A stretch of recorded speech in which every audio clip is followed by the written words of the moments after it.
Like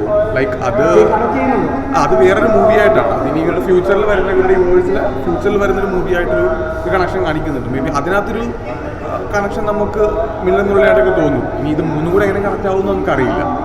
അതിന് നോക്കിയിട്ട് വേണം. പിന്നെ കമ്പാരിറ്റീവ്ലി നമ്മുടെ ധ്യാനം മറ്റു പടങ്ങൾ വെച്ച് നോക്കുമ്പോൾ ആഴ്ചാഴ്ച പടം നോക്കുമല്ലോ, അങ്ങനെ വെച്ച് നോക്കുമ്പോഴത്തേക്ക് ഇത് കുറച്ചുകൂടെ ബെറ്ററാണ്. ബോറടിക്കില്ല, ജസ്റ്റ് കണ്ടോണ്ടിരിക്കുക അങ്ങനെ. ഇത് ഓടുന്ന ലക്ഷണമുണ്ട്. അവസാനം ധ്യാനം സെലിബ്രേറ്റ് ചെയ്യുക. എത്ര നേരത്തിൽ പൊട്ടിയ പാവം രക്ഷപ്പെട്ടു. ധ്യാൻ്റെ ഒരു കംബാക്ക് തന്നെയാണ്. നല്ല സ്റ്റോറിയാണ്. കൊച്ചു സിനിമയാണ്, 2 മണിക്കൂറേ ഉള്ളൂ. ഫസ്റ്റ് ഹാഫ് കുറച്ച് ലാഗൊക്കെയാണ്. സെക്കൻഡ് ഹാഫ് നല്ല സ്റ്റോറിയാണ്. അതായത് ഇൻട്രസ്റ്റിംഗ് ആണ്. നല്ല ക്രൈം ത്രില്ലർ മൂവി. ത്രില്ലിംഗ് ആണ്.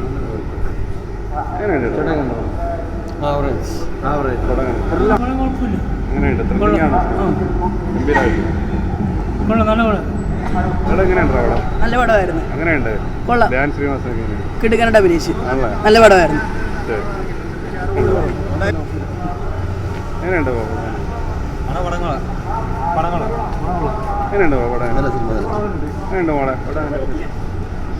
എങ്ങനെയുണ്ട് മാഡം? സൂപ്പറായിട്ട്. ധ്യാൻ എങ്ങനെയുണ്ട്? ഇഷ്ടപ്പെട്ടോ? മൊത്തത്തിൽ കൊള്ളാം. മേക്കിംഗ് അത്യാവശ്യം അത് അടിപൊളിയായിട്ടുണ്ട്. നല്ല രസമുണ്ട്. ഒരു വാച്ച് കൊടുക്കാം. ധ്യാൻ്റെ ഒരു തിരിച്ചുവരവാണോ പടം? അങ്ങനെ ചോദിച്ചാൽ ഓക്കെ. പുള്ളിയുടെ അഭിനയം അടിപൊളിയായി. കുറച്ചാൾ ഇറങ്ങിയതിൽ കൊള്ളാം.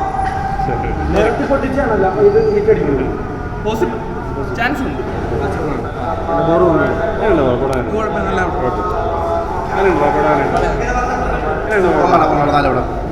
നല്ല രീതിയിൽ ഉത്തരവാദിത്തോടെ പങ്കെടുത്തിട്ടുണ്ട്, ചെയ്തിട്ടുണ്ട്, നന്നായിട്ട് ചെയ്തിട്ടുണ്ട്.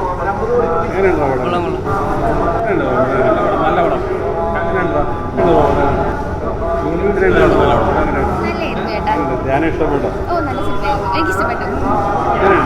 ആവറേജ് ഇഷ്ടപ്പെട്ടു. പിന്നെ ധ്യാൻ ശ്രീനിവാസൻ്റെ ഒരു തിരിച്ചുവരവായിട്ട് കാണാം. പിന്നെ കൊള്ളാം, കുഴപ്പമില്ല, എനിക്ക് ഇഷ്ടപ്പെട്ടു, നന്നായിട്ടുണ്ട്.